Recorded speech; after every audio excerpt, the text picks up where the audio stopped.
It was Sabrina who first told me about Megan. It was after a summer game. We were walking back through the parking lot at Liberty Oak, and she pointed out this 7th grader, Megan's team was walking on an adjacent path to us, and she said her summer team was so good that they could probably beat us right now. And I laughed it off. I didn't think much about it until Megan and this group of freshmen, they became freshmen the year after Sabrina graduated.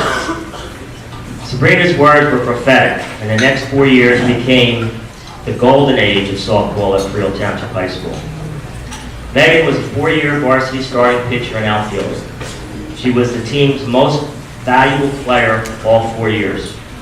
She was the team captain for 2 years and led her team to the school's first A North Conference Championship in 2002 and the Central Jersey Group 4 Finals in 2002. And it wasn't until Coach English's team this year that the softball team has won another championship. Congratulations, Coach and players.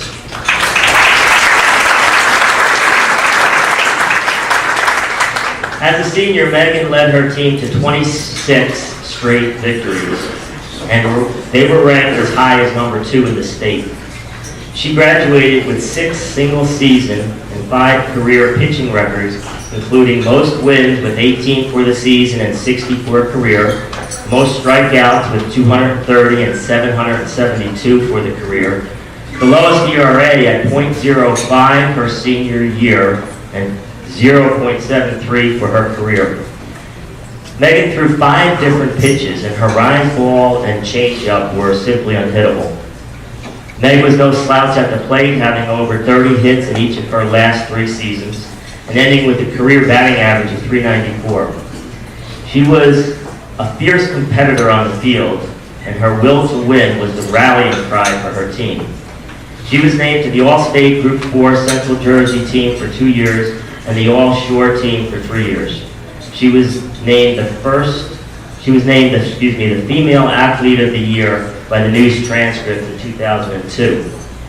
She attended Moravian College on an academic scholarship where she captained her team to the finals of the Division III College World Series. Again in college, she set 6 career and 5 single-season pitching records and ended second on the all-time Division III record for shutouts. She was named the National Fast Pitch Coaches Association All-American Team in 2004-2005. She played professionally for, I think, Philadelphia before returning to coach softball for 2 years at Freehold Township High School. She was also on the coaching staff at Brookdale Community College that won the national championship in 2010. It is my privilege and honor to introduce the second Lady Patriot to be inducted into the FTHS Athletic Hall of Fame, Meagan Hennessy. Well, I first want to thank my family, my mom, my dad, my sister, and my brother for always supporting me in softball and outside of softball, so thank you. So while I was prepared for a season, I pitched at least like every other day, and that meant a lot of catching for someone. So it was always whoever I could convince to get out there, and I'm pretty sure I even had my mom out there a few times.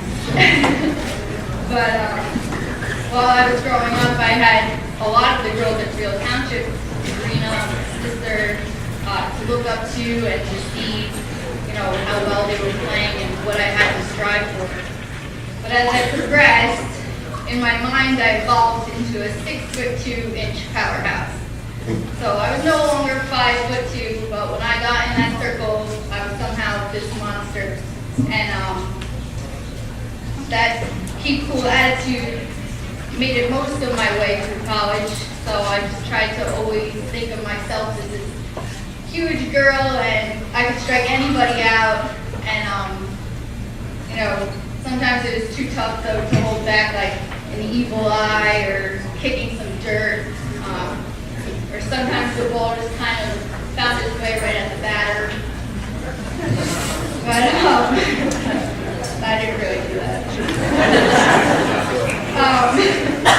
But as much as I had tunnel vision into the strike zone, I also knew that it was pretty tough to get the ball by our defense at Freehold Township.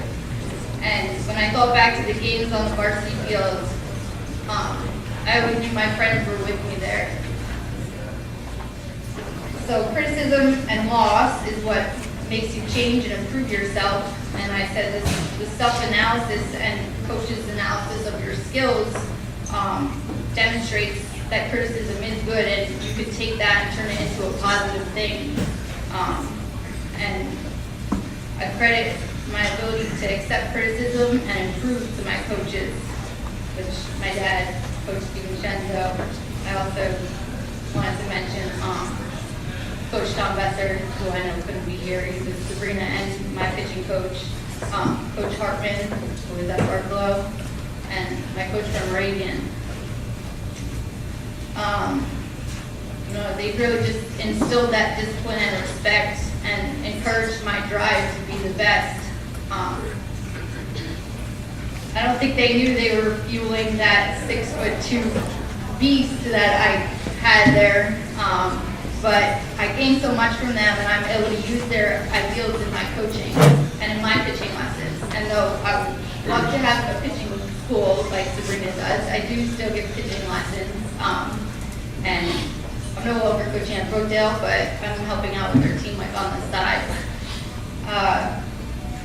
But because of my coaches, I know when I coach, I know that I'm not just teaching a fastball or a curveball. I'm really working on that girl's confidence and making her try and be the best player she can be. And I know how to do that because my coaches taught me how to do that.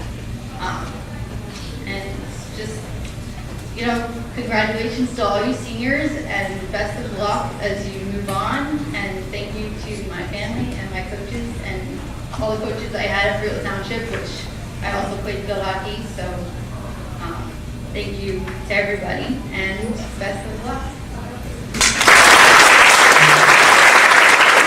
It was funny when you talked about how you had the mindset that you were 6'2" when you were on the mound, and Dad always talks about, how great you were at 5'2". What were you told growing up that, oh, you're too small? Did you ever hear that a lot when you were growing up? I feel like it was kind of just a stereotype for pitchers that, when you watch them, when you see all those Division I pitchers, they're mainly 6 feet or 5'8" and above.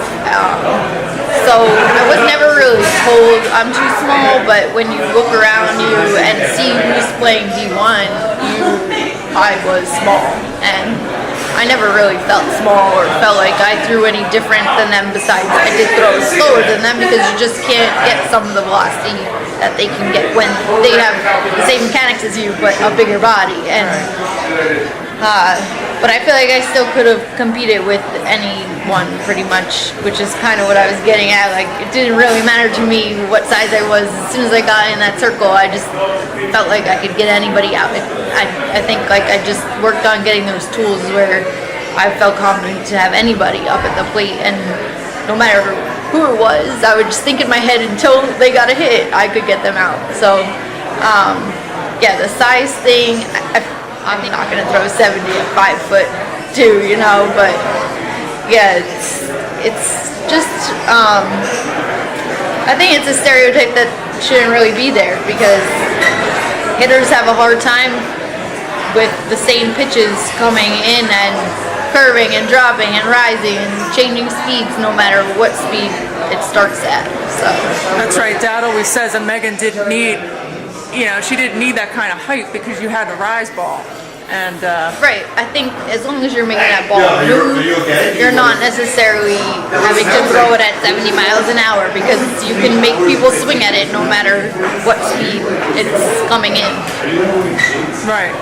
Congratulations, Meagan. Thank you. Dad's really proud of you. Thank you. He wanted you to know that. Thanks. Yeah, it's too bad that he couldn't be here, but thank you for everything he's done for me too. Great. Thank you, Meagan. Thanks.